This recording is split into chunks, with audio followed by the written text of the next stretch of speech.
With Mayor's Youth Council, I think leadership skills were the main thing I got out of it. So because it was entirely run by ourselves, you, like, especially as an executive member, you work on organizing and helping the entire committee out, and you plan everything yourself and you execute it yourself. So the fact that you have that kind of autonomy and the creativity and everything that goes along with it, it builds a lot of strong leadership skills that I've really been using now. Well, I think meeting the mayor was always the highlight because he'd listen to your presentation and he'd ask questions, and we'd even have follow-ups and we'd see how he was applying our ideas or how we'd apply his. And I think that really brought home the message that we were important and he was listening to us, and the city really benefited from what we were doing.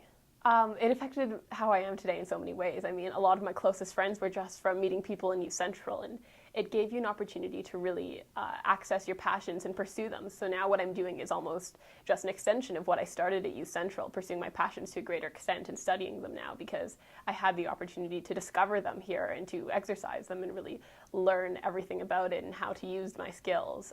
So it's definitely made me a better person now.